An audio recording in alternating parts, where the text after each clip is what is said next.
Extracts from Adam's Diary. Monday. This new creature with the long hair is a good deal in the way.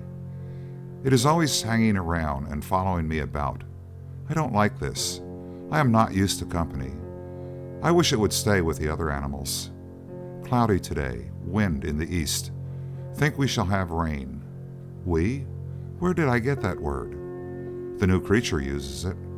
Tuesday. Been examining the great waterfall. It is the finest thing on the estate, I think. The new creature calls it Niagara Falls. Why? I am sure I do not know. Says it looks like Niagara Falls. That is not a reason. It is mere waywardness and imbecility. I get no chance to name anything myself. The new creature names everything that comes along before I can get in a protest. And always the same pretext is offered. It looks like the thing. There is a dodo, for instance. Says the moment one looks at it, one sees at a glance that it looks like a dodo. It will have to keep that name, no doubt. It wearies me to fret about it, and it does no good anyway. Dodo? It looks no more like a dodo than I do. Wednesday. Built me a shelter against the rain, but could not have it to myself in peace. The new creature intruded. When I tried to put it out, it shed water out of the holes it looks with, and wiped it away with the back of its paws, and made a noise such as some of the animals make when they are in distress. I wish it would not talk. It is always talking. That sounds like a cheap fling at the poor creature, a slur, but I do not mean it to be so. I have never heard the human voice before, and any new and strange sound intruding itself here upon the solemn hush of these dreaming solitudes offends my ear and seems a false note. And this new sound is so close to me. It is right at my shoulder, right at my ear, first on one side and then on the other, and I am used only to the sounds that are more or less distant from me. Friday. The naming goes recklessly on, in spite of anything I can do. I had a very good name for the estate, and it was musical and pretty. Garden of Eden. Privately, I continue to call it that, but not any longer publicly. The new creature says it is all woods and rocks and scenery, and therefore has no resemblance to a garden. Says it looks like a park, and does not look like anything but a park. Consequently, without consulting me, it has been new named Niagara Falls Park. This is sufficiently high-handed, it seems to me, and already there is a sign up. Keep off the grass. My life is not as happy as it was. Saturday. The new creature eats too much fruit. We are going to run short, most likely. We again, that is its word. Mine too now, from hearing it so much. Good deal of fog this morning. I do not go out in the fog myself. This new creature does. It goes out in all weathers and stumps right in with its muddy feet and talks. It used to be so pleasant and quiet here. Sunday. Pulled through. This day is getting to be more and more trying. It was selected and set apart last November as a day of rest. I had already 6 of them per week before. This morning found the new creature trying to clod apples out of that forbidden tree. Monday. The new creature says its name is Eve. That is all right. I have no objections. Says it is to call it by when I want it to come. I said it was superfluous then. The word evidently raised me in its respect, and indeed, it is a large, good word, and will bear repetition. It says it is not an it, it is a she. This is probably doubtful, yet it is all one to me. What she is were nothing to me if she would but go by herself and not talk. Tuesday. She has littered the whole estate with execrable names and offensive signs. This way to the whirlpool, this way to Goat Island, Cave of the Winds this way. She says this park would make a tidy summer resort if there were any custom for it. Summer resort? Another invention of hers. Just words without any meaning. What is a summer resort? But it is best not to ask her. She has such a rage for explaining. Friday. She has taken to beseeching me to stop going over the falls. What harm does it do? Says it makes her shudder. I wonder why. I have always done it. Always liked the plunge and coolness. I suppose it was what the falls were for. They have no other use that I can see. They must have been made for something. She says they were only made for scenery, like the rhinoceros and the mastodon. I went over the falls in a barrel, not satisfactory to her. Went over in a tub, still not satisfactory. Swam the whirlpool in the rapids in a fig leaf suit. It got much damaged, hence tedious complaints about my extravagance. I am too much hampered here. What I need is a change of scene. Saturday. I escaped last Tuesday night and traveled 2 days and built me another shelter in a secluded place and obliterated my tracks as well as I could. But she hunted me out by means of a beast which she has tamed and calls a wolf, and came making that pitiful noise again and shedding that water out of the places she looks with. I was obliged to return with her, but will presently emigrate again when occasion offers. She engages herself in many foolish things, among others, to study out why the animals called lions and tigers live on grass and flowers, when, as she says, the sort of teeth they wear would indicate that they were intended to eat each other. This is foolish, because to do that would be to kill each other, and that would introduce what, as I understand, is called death, and death, as I have been told, has not yet entered the park, which is a pity on some accounts. Sunday, pulled through. Monday. I believe I see what the week is for. It is to give time to rest up from the weariness of Sunday. It seems a good idea. She has been climbing that tree again. Clotted her out of it. She said nobody was looking. Seems to consider that a sufficient justification for chancing any dangerous thing. Told her that. The word justification moved her admiration and envy too. I thought, it is a good word. Tuesday. She told me she was made out of a rib taken from my body. This is at least doubtful, if not more than that. I have not missed any rib. She has much trouble about the buzzard. Says grass does not agree with it. Is afraid she can't raise it. Thinks it was intended to live on decayed flesh. The buzzard must get along the best it can with what is provided. We cannot overturn the whole scheme to accommodate the buzzard. Saturday. She fell in the pond yesterday when she was looking at herself in it, which she is always doing. She nearly strangled, and said it was most uncomfortable. This made her sorry for the creatures which live in there, which she calls fish, for she continues to fasten name onto things that don't need them and don't come when they are called by them, which is a matter of no consequence to her. She is such a numbskull. Anyway, so she got a lot of them out and brought them in last night and put them in my bed to keep warm. But I have noticed them now and then all day, and I don't see that they are any happier there than they were before, only quieter. When night comes, I shall throw them outdoors. I will not sleep with them again, for I find them clammy and unpleasant to lie among when a person hasn't anything on. Sunday, pulled through. Tuesday. She has taken up with a snake now. The other animals are glad, for she was always experimenting with them and bothering them. And I am glad because the snake talks, and this enables me to get a rest. Friday. She says the snake advises her to try the fruit of the tree, and says the result will be a great and fine and noble education. I told her there would be another result too. It would introduce death into the world. That was a mistake.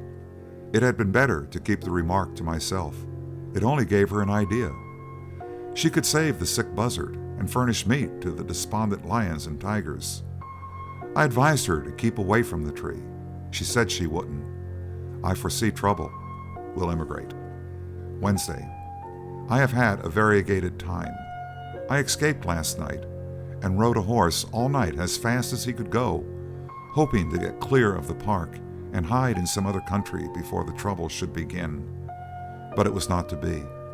About an hour after sunup, as I was riding through a flowery plain where thousands of animals were grazing, slumbering, or playing with each other according to their wont, all of a sudden they broke into a tempest of frightful noises, and in one moment the plain was a frantic commotion, and every beast was destroying its neighbor.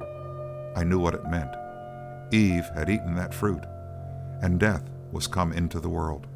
The tigers ate my house, paying no attention when I ordered them to desist, and they would have eaten me if I had stayed, which I didn't, but went away in much haste. I found this place outside the park and was fairly comfortable for a few days, but she has found me out, and has named the place Tawanda. Says it looks like that. In fact, I was not sorry she came, for there are but meager pickings here, and she brought some of those apples. I was obliged to eat them. I was so hungry. It was against my principles, but I find that principles have no real force except when one is well fed. She came curtained in boughs and bunches of leaves, and when I asked her what she meant by such nonsense and snatched them away and threw them down, she tittered and blushed. I had never seen a person titter and blush before, and to me it seemed unbecoming and idiotic. She said I would soon know how it was myself. This was correct. Hungry as I was, I laid down the apple half-eaten, certainly the best one I ever saw, considering the lateness of the season, and arrayed myself in the discarded boughs and branches, and then spoke to her with some severity, and ordered her to go and get some more and not make a spectacle of herself. She did it, and after this we crept down to where the wild beast battle had been, and collected some skins, and I made her patch together a couple of suits proper for public occasions. They are uncomfortable, it is true, but stylish, and that is the main point about clothes. I find she is a good deal of a companion. I see I should be lonesome and depressed without her, now that I have lost my property. Another thing, she says it is ordered that we work for our living hereafter. She will be useful. I will superintend. 10 days later, she accuses me of being the cause of our disaster. She says, with apparent sincerity and truth, that the serpent assured her that the forbidden fruit was not apples, it was chestnuts. I said I was innocent then, for I had not eaten any chestnuts. She said the serpent informed her that chestnut was a figurative term, meaning an aged and moldy joke. I turned pale at that, for I have made many jokes to pass the weary time, and some of them could have been of that sort, though I had honestly supposed that they were new when I made them. She asked me if I had made one just at the time of the catastrophe. I was obliged to admit that I had made one to myself, though not out loud. It was this. I was thinking about the falls, and I said to myself, how wonderful it is to see that vast body of water tumble down there. Then, in an instant, a bright thought flashed into my head, and I let it fly, saying, it would be a deal more wonderful to see it tumble up there. And I was just about to kill myself with laughing at it when all nature broke loose in war and death, and I had to flee for my life. There, she said with triumph, that is just it.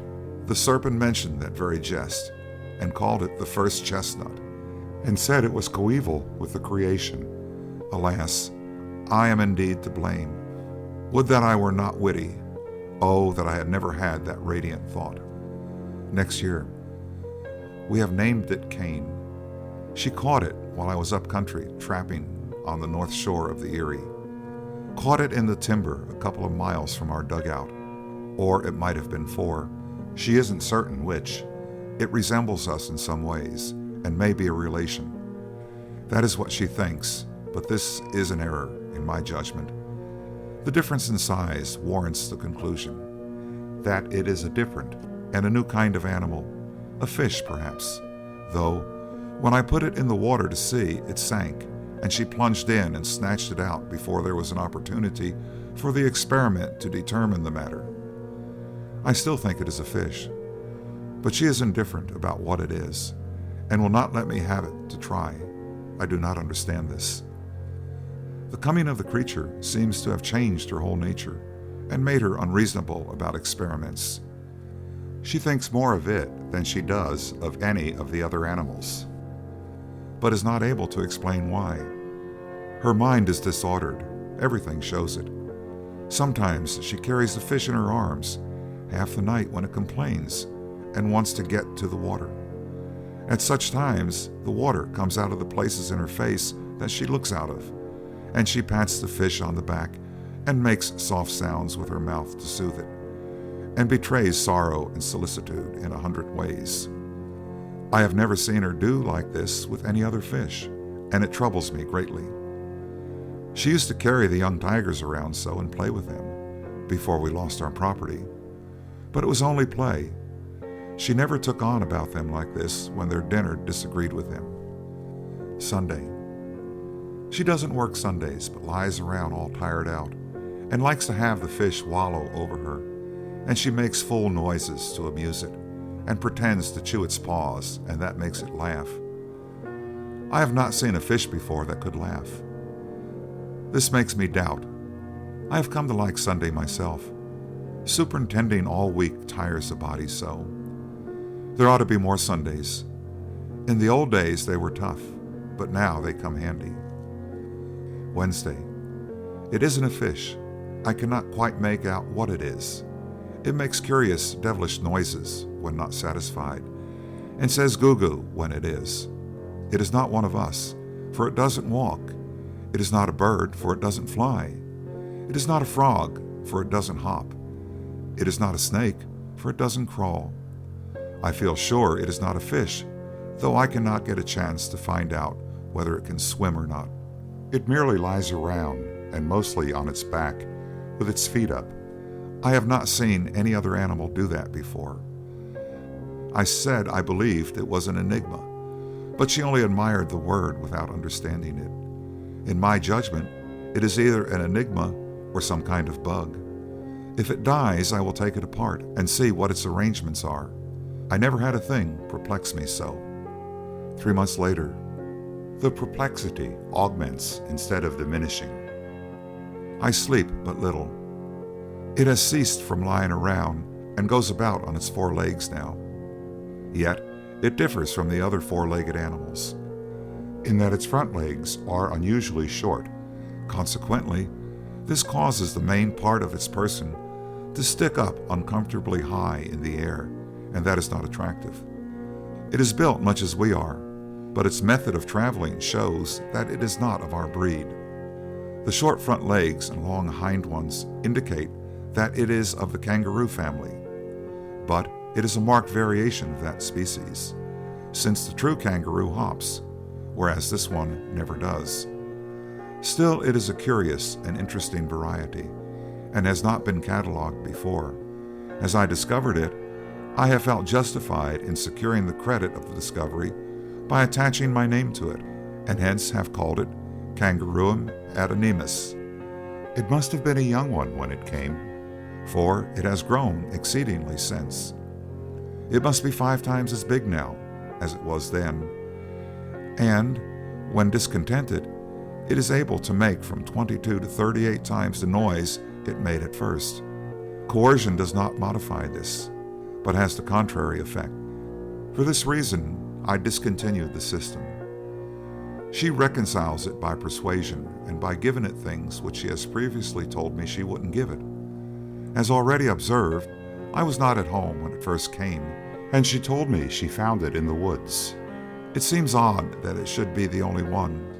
Yes, it must be so, for I have worn myself out these many weeks trying to find another one to add to my collection, and for this to play with, for surely then it would be quieter and we could tame it more easily. But I find none, nor any vestige of any, and strangest of all, no tracks. It has to live on the ground. It cannot help itself. Therefore, how does it get about without leaving a track? I have set a dozen traps but they do no good. I catch all small animals except that one. Animals that merely go into the trap out of curiosity, I think, to see what the milk is there for. They never drink it. 3 months later, the kangaroo still continues to grow, which is very strange and perplexing. I never knew one to be so long getting its growth. It has fur on its head now, not like kangaroo fur, but exactly like our hair, except that it is much finer and softer, and instead of being black, is red. I am like to lose my mind over the capricious and harassing developments of this unclassified zoological freak. If I could catch another one, but that is hopeless. It is a new variety, and the only sample. This is plain. But I caught a true kangaroo and brought it in, thinking that this one, being lonesome, would rather have that for company than have no kin at all, or any animal it could feel a nearness to or to get sympathy from in its forlorn condition here among strangers who do not know its ways or habits, or what to do to make it feel that it is among friends. But it was a mistake. It went into such fits at the sight of the kangaroo that I was convinced it had never seen one before. I pity the poor, noisy little animal, but there is nothing I can do to make it happy. If I could tame it, but that is out of the question. The more I try, the worse I seem to make it. It grieves me to the heart to see it in its little storms of sorrow and passion. I wanted to let it go, but she wouldn't hear of it. That seemed cruel and not like her, and yet she may be right. It may be lonelier than ever, for since I cannot find another one, how could it? 5 months later. It is not a kangaroo. No, for it supports itself by holding to her fingers, and thus goes a few steps on its hind legs, and then falls down. It is probably some kind of bear, and yet it has no tail, as yet, and no fur, except upon its head. It still keeps on growing. That is a curious circumstance, for bears get their growth earlier than this. Bears are dangerous, since our catastrophe, and I shall not be satisfied to have this one prowling about the place much longer without a muzzle on. I have offered to get her a kangaroo if she would let this one go, but it did no good. She is determined to run us into all sorts of foolish risks. She was not like this before she lost her mind. A fortnight later, I examined its mouth. There is no danger yet. It has only one tooth. It has no tail yet. It makes more noise now than it ever did before, and mainly at night. I have moved out, but I shall go over mornings to breakfast and see if it has more teeth. If it gets a mouthful of teeth, it will be time for it to go, tail or no tail, for a bear does not need a tail in order to be dangerous. 4 months later, I have been off hunting and fishing a month, up in the region that she calls Buffalo. I don't know why, unless it is because there are not any buffaloes there. Meantime, the bear has learned to paddle around all by itself on its hind legs, and says Papa and Mama. It is certainly a new species. This resemblance to words may be purely accidental, of course, and may have no purpose or meaning, but even in that case it is still extraordinary, and is a thing which no other bear can do. This imitation of speech, taken together with general absence of fur and entire absence of tail, sufficiently indicates that this is a new kind of bear. The further study of it will be exceedingly interesting. Meantime, I will go off on a far expedition among the forests of the north and make an exhaustive search. There must certainly be another one somewhere, and this one will be less dangerous when it has company of its own species. I will go straight away, but I will muzzle this one first. 3 months later. It has been a weary, weary hunt, yet I have had no success. In the meantime, without stirring from the home estate, she has caught another one. I never saw such luck. I might have hunted these woods 100 years. I never would have run across the thing. Next day, I have been comparing the new one with the old one, and it is perfectly plain that they are of the same breed. I was going to stuff one of them for my collection, but she is prejudiced against it for some reason or other. So I have relinquished the idea, though I think it is a mistake. It would be an irreparable loss to science if they should get away. The old one is tamer than it was and can laugh and talk like a parrot, having learned this, no doubt, from being with the parrot so much and having the imitative faculty in a high developed degree. I shall be astonished if it turns out to be a new kind of parrot, and yet I ought not to be astonished, for it has already been everything else it could think of since those first days when it was a fish. The new one is as ugly as the old one was at first, and has the same sulphur and raw meat complexion, and the same singular head without any fur on it. She calls it Abel. 10 years later. They are boys. We found it out long ago. It was their coming in the small, immature shape that puzzled us. We were not used to it. There are some girls now. Abel is a good boy, but if Cain had stayed a bear, it would have improved him. After all these years, I see that I was mistaken about Eve in the beginning. It is better to live outside the garden with her than inside it without her. At first I thought she talked too much, but now I should be sorry to have that voice fall silent and pass out of my life. Blessed be the chestnut that brought us near together and taught me to know the goodness of her heart and the sweetness of her spirit. End of extracts from Adam's diary.